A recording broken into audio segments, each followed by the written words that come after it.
আচ্ছা বন্ধুরা, তোমরা জানো কি বাংলার বুকেই রয়েছে আরও এক দক্ষিণেশ্বর। আজ তোমাদের শোনাবো কলকাতার মিনি দক্ষিণেশ্বরের গল্প। কি অবাক লাগছে এটা শুনে? ভাবছো মিনি দক্ষিণেশ্বর আবার কোথায়? আসলে দক্ষিণেশ্বরের মা ভবতারিণী মন্দিরের গল্প কম বেশি সকলেরই জানা, কিন্তু অনেকেই হয়তো জানে না ব্যারাকপুরে, মানে কলকাতার নিকট ব্যারাকপুরে রয়েছে দক্ষিণেশ্বরের আদলেই এক মন্দির, যার নাম অন্নপূর্ণা মন্দির। তাহলে চলো মিনি দক্ষিণেশ্বরের গল্প শুরু করা যাক। চানক অন্নপূর্ণা মন্দির পশ্চিমবঙ্গের উত্তর 24 পরগনা জেলার ব্যারাকপুর টিটাগড় অঞ্চলের একটি সুপ্রসিদ্ধ অন্নপূর্ণা মন্দির। 1875 সালে প্রতিষ্ঠিত এই মন্দিরটির স্থাপত্য দক্ষিণেশ্বর কালীবাড়ির অনুরূপ হওয়ায় লোকমুখে এটি দ্বিতীয় দক্ষিণেশ্বর নামে পরিচিত। এই মন্দিরের প্রতিষ্ঠাতা ছিলেন জগদম্বা দেবী। মন্দিরটি বঙ্গীয় স্থাপত্যশৈলীর নবরত্ন মন্দির ধারায় নির্মিত। ব্যারাকপুর টিটাগড় অঞ্চলের প্রাচীন নাম চানক, সেই সূত্রে এই মন্দিরটি চানক মন্দির নামেও পরিচিত। মন্দিরের প্রতিষ্ঠাতা জগদম্বা দেবী ছিলেন দক্ষিণেশ্বর কালীবাড়ির প্রতিষ্ঠাতা রানী রাসমণির কনিষ্ঠা কন্যা। মন্দিরের নিকটবর্তী প্রাচীন ঘাটটিতে জগদম্বা দেবী প্রথম এসেছিলেন 1871-72 সাল নাগাদ। জগদম্বা দেবীর স্বামী মথুরানাথ বিশ্বাস ইস্ট ইন্ডিয়া কোম্পানির তৎকালীন চিফ ইঞ্জিনিয়ার সিবি স্লেউটারের এস্টেটের জমি থেকে বর্তমান মন্দিরের ভূখণ্ডটি তার 4 পুত্রের নামে ক্রয় করেন। মথুরাবাবুর মৃত্যুর পর জগদম্বা দেবী পুত্রদের কাছ থেকে দানপত্রের মাধ্যমে সেবায়িত রূপে এই জমির উত্তরাধিকারিণী হন এবং এই জমিতে একটি মন্দির প্রতিষ্ঠা করতে চাইলে রামকৃষ্ণ পরমহংসদেব তার ইচ্ছার সম্মতি জ্ঞাপন করেন। তারপর অক্লান্ত পরিশ্রম, নিষ্ঠা ও অর্থব্যয়ে নির্মিত এই মন্দিরে দেবী প্রতিষ্ঠা হয় 1875 সালের 12ই এপ্রিল চৈত্র সংক্রান্তির দিন। জমি নির্বাচন, ভিত্তি স্থাপন, মন্দির প্রতিষ্ঠা ও পরে 1882 সালে উল্টো রথ উপলক্ষে মোট 4 বার শ্রী রামকৃষ্ণ এই মন্দিরে আসেন, আর তার ফলে মন্দিরের মাহাত্ম্য বহুগুণ বেড়ে যায়। গর্ভগৃহে শ্বেত পাথরের বেদির উপর রূপোর তৈরি সিংহাসনে রয়েছে অষ্টধাতুর দেবী অন্নপূর্ণা। অন্নদানরত মাতৃমূর্তির ডান হাতে অন্নদান করার হাতা এবং বাঁ হাতে অন্নপাত্র। দেবীর ডান পাশে দাঁড়িয়ে রূপোর তৈরি মহাদেব, হাতে ত্রিশূল ও ভিক্ষাপাত্র। 1875 সালের 12ই এপ্রিল চৈত্র সংক্রান্তির দিন প্রতিষ্ঠিত হয় মা অন্নপূর্ণার মন্দির। ওই মন্দির প্রতিষ্ঠা করেন রানী রাসমণির ছোট মেয়ে জগদম্বা দেবী। এবার মন্দির তৈরির নেপথ্যে রয়েছে কোন গল্প তা তোমাদের শোনাবো। দক্ষিণেশ্বরের ভবতারিণী মন্দিরের মতো ব্যারাকপুরের অন্নপূর্ণা মন্দির তৈরির নেপথ্যেও রয়েছে স্বপ্নাদেশ।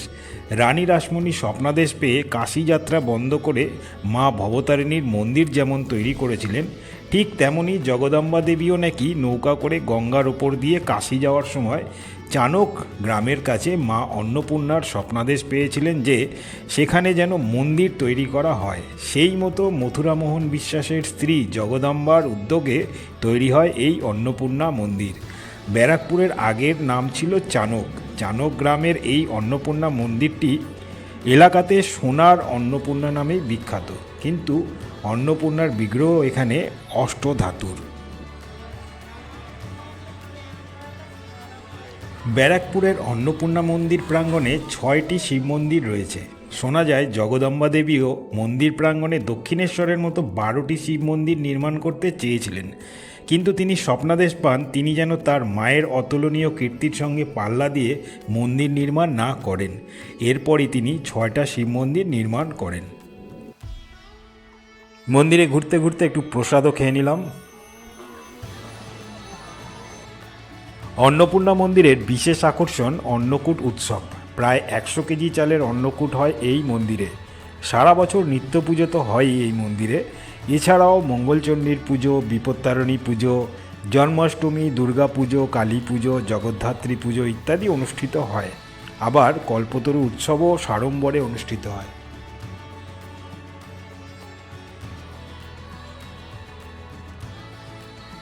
চলো এবার একটু বাবা মহাদেবের দর্শন করে আসি। অনেক ঘোরাঘুরি হলো, এইবার যে 6টি শিব মন্দির আছে তার মধ্যে একটি দর্শন করিয়ে দিই।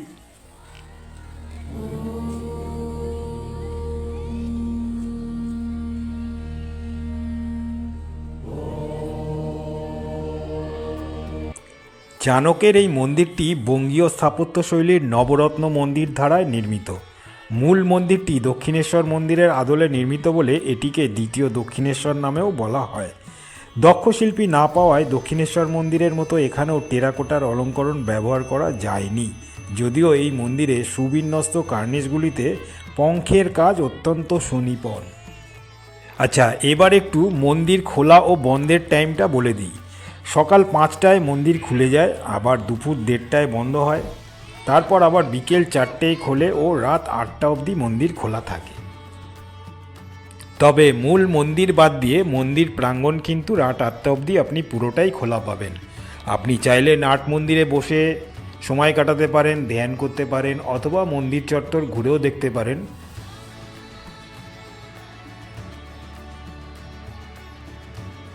একদিন এসে এই নাট মন্দিরে বসেই দূর থেকে মা অন্নপূর্ণাকে ডেকে দেখুনই না কি হয়।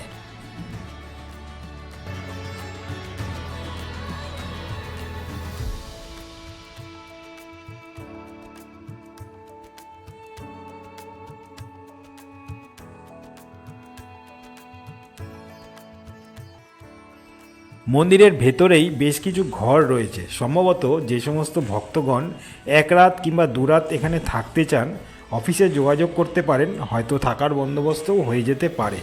আমার স্ক্রিনে দেওয়া নাম্বারে যোগাযোগ করতে পারেন।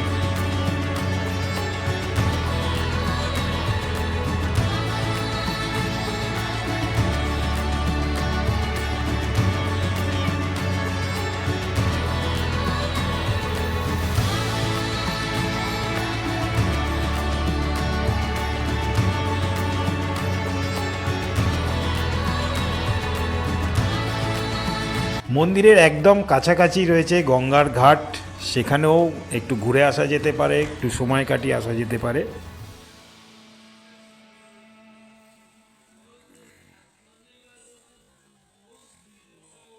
আবার চাইলে এই গঙ্গার ঘাটে স্নান সেরেও আপনি অন্নপূর্ণা মন্দিরে পুজো দিতে পারবেন।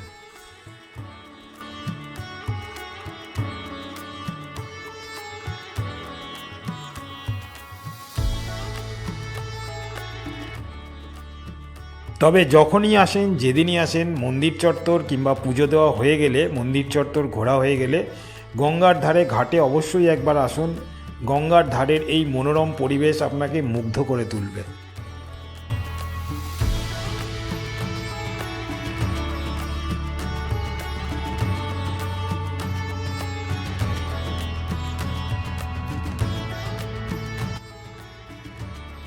আর এই ঘাট চত্বরও কিন্তু বেশ সাজানো গোছানো, আপনার ভালোই লাগবে।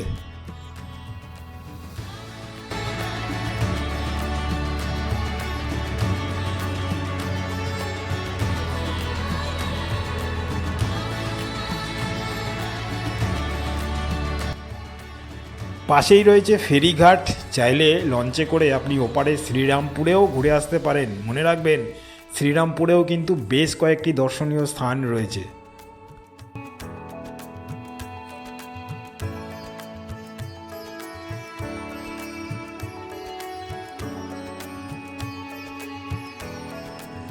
তাহলে একটা ছুটির দিন ব্যারাকপুরের এই অন্নপূর্ণা মন্দিরে অনায়াসে আসা যেতেই পারে। আর একটা কথা বলে রাখি, শুধু অন্নপূর্ণা মন্দিরই নয়, ব্যারাকপুরে কিন্তু সারাউন্ডিং ব্যারাকপুরে 2-2.5 কিলোমিটার জুড়ে বেশ কয়েকটি দর্শনীয় স্থান রয়েছে। সেটার ডিটেলস আমি আমার একটা অন্য ভিডিওতে ডেফিনেটলি দিয়ে দেবো। তবে আমি বলবো আপনারা একদিন হলেও অন্নপূর্ণা মন্দিরে আসুন, খুব ভালো লাগবে।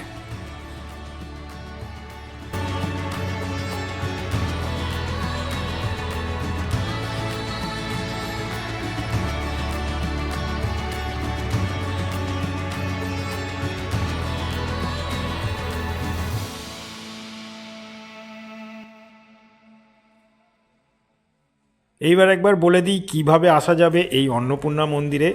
শিয়ালদা মেন লাইনে টিটাগড় অথবা ব্যারাকপুর স্টেশনে নেবে একটা অটো কিংবা টোটো ভাড়া করে নিলেই 10 মিনিটে পৌঁছে যাবেন এই মন্দিরে। আবার শ্রীরামপুর থেকে যদি আসেন, তাহলে শ্রীরামপুর থেকে লঞ্চ চেপে গঙ্গা পার হয়েও আপনি এই মন্দিরে পৌঁছাতে পারবেন।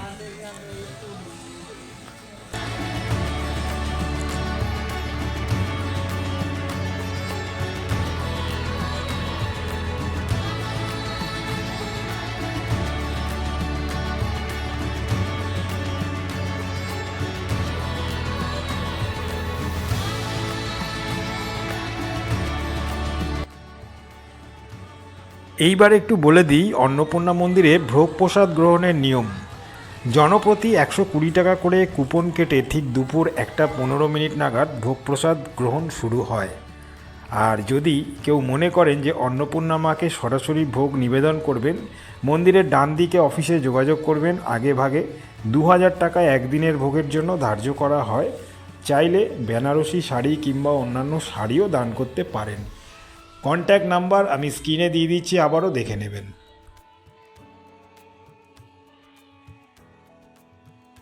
এবার একটু পার্কিংয়ের ব্যাপারে বলি। মন্দিরের সামনেই রয়েছে রাস্তার ধারেই বেশ খানিকটা খালি জায়গা, যেখানে অনায়াসেই 2 চাকা 4 চাকা বিনামূল্যে পার্কিং করতে পারবেন।